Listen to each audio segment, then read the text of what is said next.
Buenas, soy Giselle Mani, residente del tercer año del Hospital Zonal General de Agudos, simplemente Evita. Lo que hoy les voy a hablar es de pacientes HIV privilegiados. Sigamos con las diapositivas. El HIV es un virus de inmunodeficiencia humana, también llamado. Es un retrovirus perteneciente al género lentivirus debido al largo periodo de latencia que poseen los individuos infectados. Tiene como diana principal eh, los linfocitos TCD4 positivos y también se ven infectados macrófagos y células dendríticas. Dentro del curso natural de la infección, nosotros podemos observar tres fases: la fase aguda, fase crónica y SIDA. La fase aguda dura de entre 2 a 6 semanas, ocurre una alta replicación viral, estableciéndose reservorios celulares en monocitos, macrófagos y células dendríticas, así como en el endotelio capilar eh, del sistema nervioso central y el tracto geniturinario. Y después se observa un descenso de los linfocitos TCD4 positivos como consecuencia de la activación y proliferación inmunológica. Se instala una respuesta inmune de los linfocitos T citotóxicos y hay una formación de anticuerpos posterior, permitiendo la resolución de la viremia y recuperación normal de los linfocitos TCD4. Cabe mencionar que seguida a esta fase aguda tenemos la fase crónica, también llamada fase de... A ver, se me perdió la diapositiva, ahí está. Tenemos la fase crónica, también de latencia clínica. En esta fase crónica es asintomática, dura de 8 a 10 años y los niveles de viremia se reducen. El huésped genera una respuesta inmune que es capaz de controlar parcialmente la replicación viral, llevando a un estado de activación crónico, continuando con una lenta pero constante depleción de los linfocitos TCD4 positivos. El virus se sigue replicando en los reservorios. Seguida a esta tenemos a la fase SIDA o el síndrome de la inmunodeficiencia adquirida, en donde se va a caracterizar por un incremento de la replicación viral, una disminución de los linfocitos TSD positivos, como se observa en la gráfica, aumento de la carga viral, ya antes mencionado. La reducción de los linfocitos TCD4 es menor a 200 células por litro, favoreciendo la presencia de enfermedades oportunistas. Después de esto tenemos la clasificación de los diferentes tipos de progresores y controladores. Dentro de esta clasificación tenemos al progresor rápido, el progresor o no controlador y el progresor lento. Dentro de los progresores, el progresor rápido va a desarrollar el síndrome o va a desarrollar SIDA dentro de los primeros 3 años de la infección, en ausencia de los tratamientos antirretroviral. El que es progresor o no controlador representa al 80% de los pacientes VIH positivos, VIH1 positivos, y no controlan la viremia en ausencia de tratamiento antirretroviral y desarrollan SIDA de los 8 a 10 años después de la infección. El progresor lento va a representar del 1 al 5% de los pacientes VIH1 positivos, mantienen los niveles de linfocitos TCD4 estables, arriba de las 500 células por microlitro, y las cargas virales son bajas, pero sigue habiendo una replicación viral lenta y constante. Después, dentro de los controladores, tenemos al controlador virémico y al controlador élite.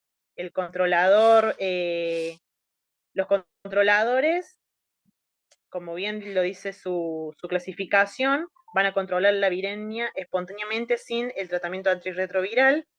Tienen conteos estables de linfocitos TCD4 en un tiempo bastante prolongado. Y tiene, en base a la carga viral o a los niveles de carga viral, se los puede clasificar en controlador virémico o controlador élite. En el caso del controlador virémico, tiene niveles entre 200 a 2000 copias por mililitro de ARN del HB1 en plasma y mantiene niveles mayor a 500 células por microlitro de células TSD4 positivas. En el caso del controlador ELITE, que es a lo que va todo este Ateneo básicamente, es que, bueno, las personas infectadas con VIH se caracterizan por controlar la replicación viral sin la administración de tratamientos antirretroviral y mantener los niveles estables de linfocitos TCD4.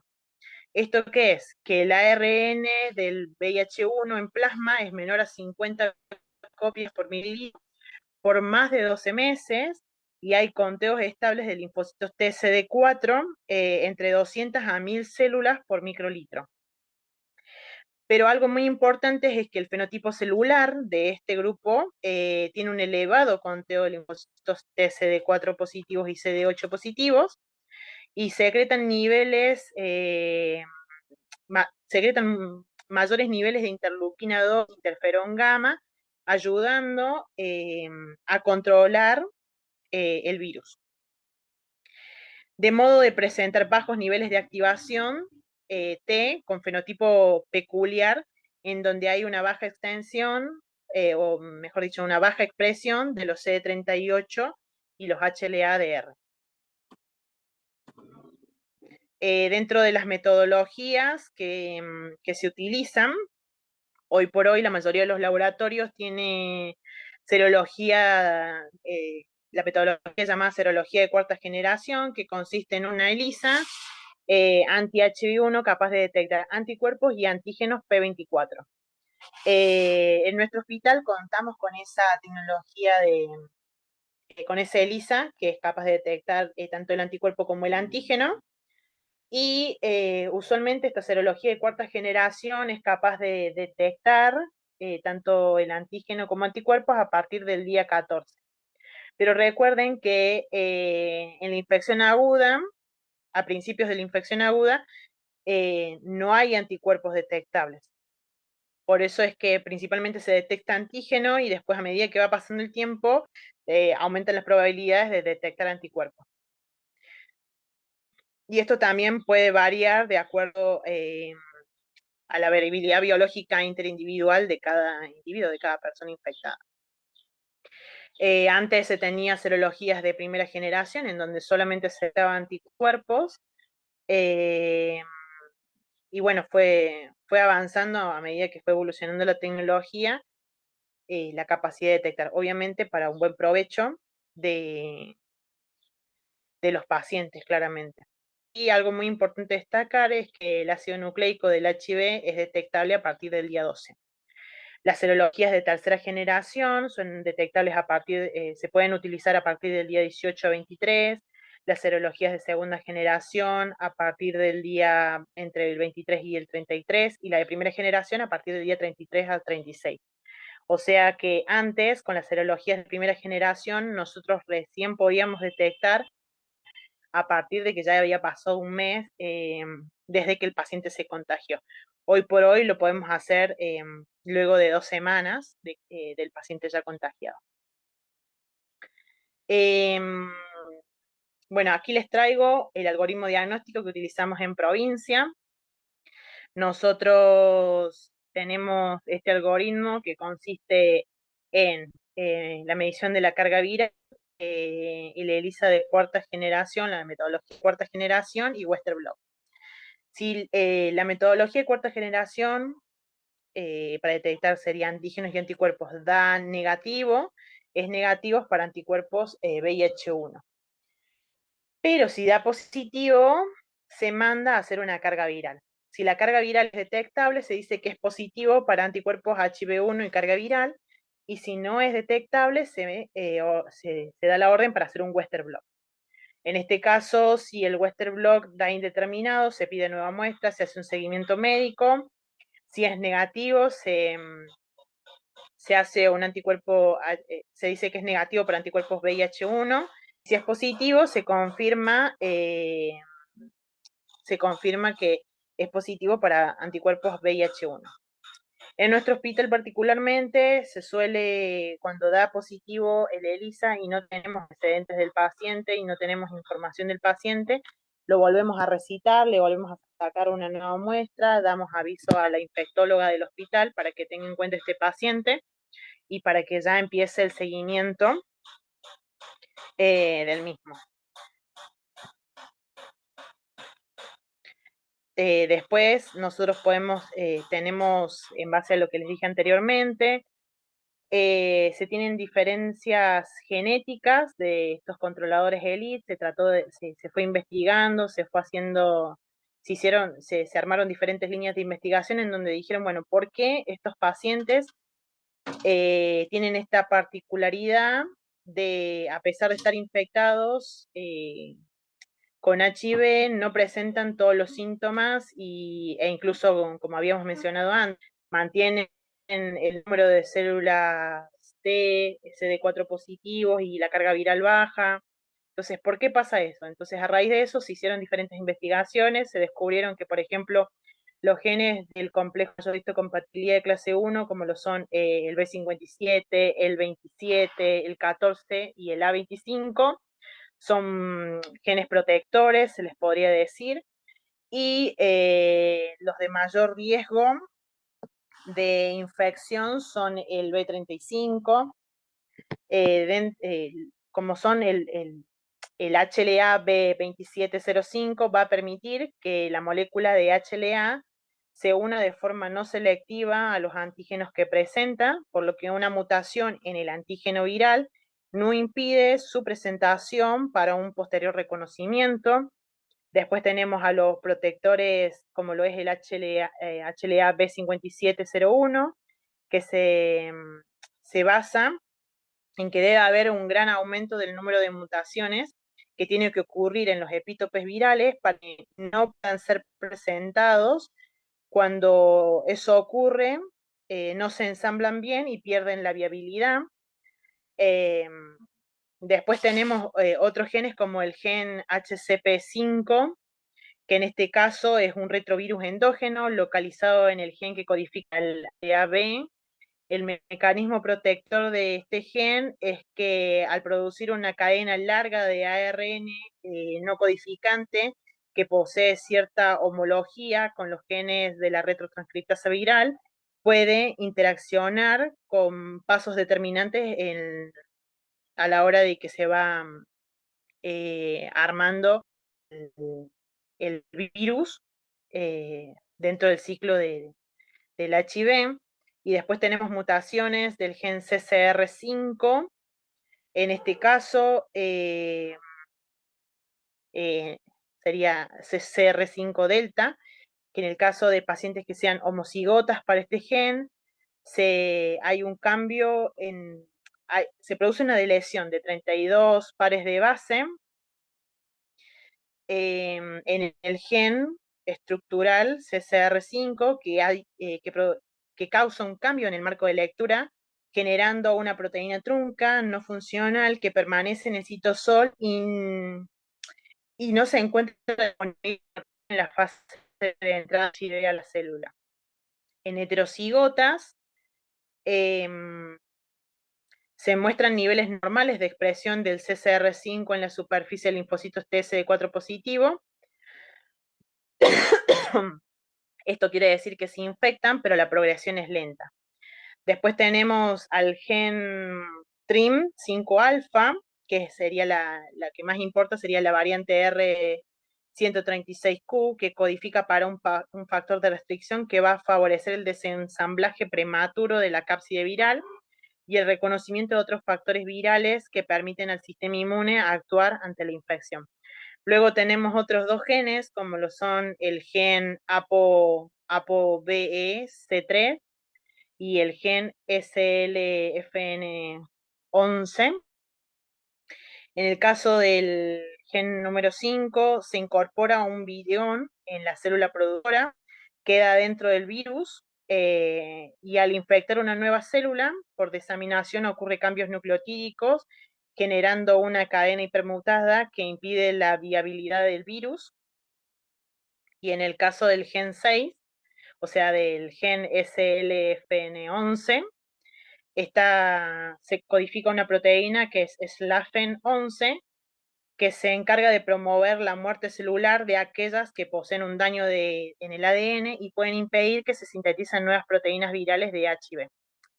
Entonces, las dos proteínas de estos genes eh, encuentran en mayor cantidad dentro de los linfocitos de estos controladores élite, estos pacientes controladores élite. Bueno, pero no todo es un color de rosas, hay una pérdida del estatus de estos pacientes. ¿Esto qué quiere decir? Que con el tiempo, aproximadamente hasta un 30% pueden perder el control virológico y aproximadamente un 20% declinan en el control de los linfocitos TCD4, progresando a SIDA. Durante la pérdida del estatus se observan bajos niveles de células T polifuncionales específicas de GAP, hay una alta diversidad viral, hay niveles elevados de citoquinas proinflamatorias y quimiosinas. Entonces, la pérdida de la homeostasis de estos controladores ELI permiten mantener la viremia indetectable por largos periodos de tiempo.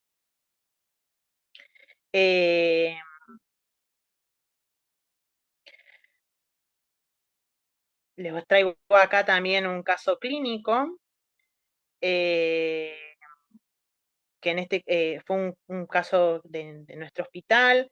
Es un paciente masculino de 35 años de edad, el cual nosotros llegamos a este paciente porque su pareja era VIH positivo. Este paciente se testeó en febrero, el 15 de febrero, con la serología de cuarta generación, dando un RP mayor a 12, por eso es positivo. Luego, el 23 de febrero, se lo volvió a contactar para entregarle los resultados y ese mismo día se le hizo una carga viral. El número de copias fue no detectable, menor a 40 copias por mililitro, y los linfocitos T estaban en un conteo de 686. En el caso de, después, bueno, pasó un tiempo, llegó a la altura de mayo, se le volvió a hacer una carga viral, también sigue siendo indetectable, pero el número de linfocitos aumentó a un conteo de 1101. Luego, ese mismo mes, ese mismo día, también se aprovechó para hacer un Western blot, dio positivo, y en agosto se volvió a hacer una carga viral. Esta sí fue detectable, de 131 copias, y los linfocitos T tuvieron un conteo de 1054. Lo marcado con rojo, el 23 de febrero, es cuando la infectóloga de nuestro hospital decidió medicarlo, porque ella ya sabía de que el paciente, por ahí es muy complicado en la zona en la que estamos, que los pacientes o quieren venir o sigan un tratamiento, entonces como no quería perder la oportunidad de terminar perdiendo el paciente, entonces ella ya lo empieza a medicar. Cuando da la carga viral no detectable, eh, se le pide otra carga viral y por eso se le hace el Western blot, y ahí nos damos cuenta de que estamos frente a un paciente que es un controlador elite. Y bueno, se hizo un tratamiento. Entonces, mi pregunta fue, bueno, ¿qué medicación se le dio al paciente? La medicación fue, estos nombres son difíciles, la mibudina, que inhibe la transcripción reversa, se le dio tenofovir, que inhibe la transcriptasa reversa,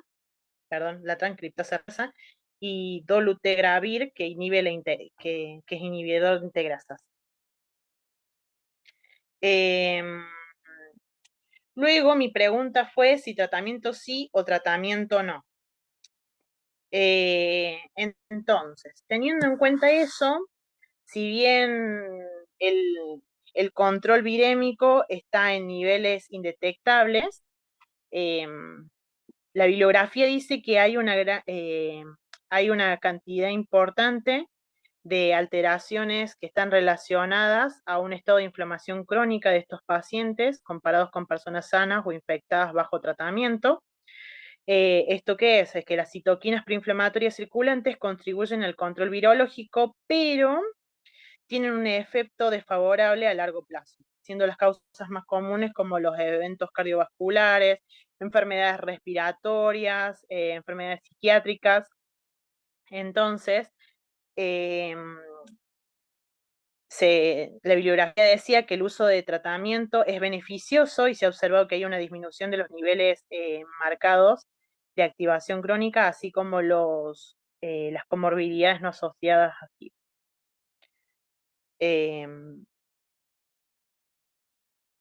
A todo esto, en conclusión, podemos decir que los controladores ELIT son una fuente de información, ya que los mecanismos de control virológico abren nuevas puertas de investigación para mejorar la calidad de vida y esperanza de vida de los pacientes HIV-1 por los diferentes mecanismos que tienen para evadir la enfermedad y mantenerse, como se diría, en una homeostasis con el virus en su organismo. Que, bueno,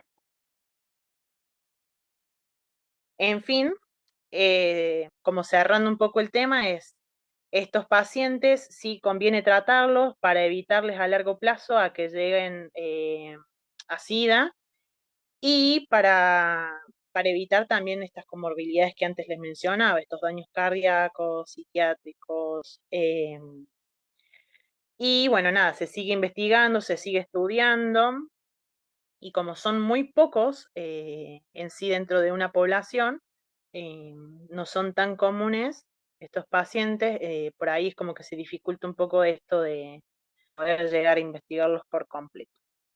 Acá les dejo la bibliografía, esta sería la más importante de las que consulté. Bueno, muchas gracias, espero que les haya sido de utilidad.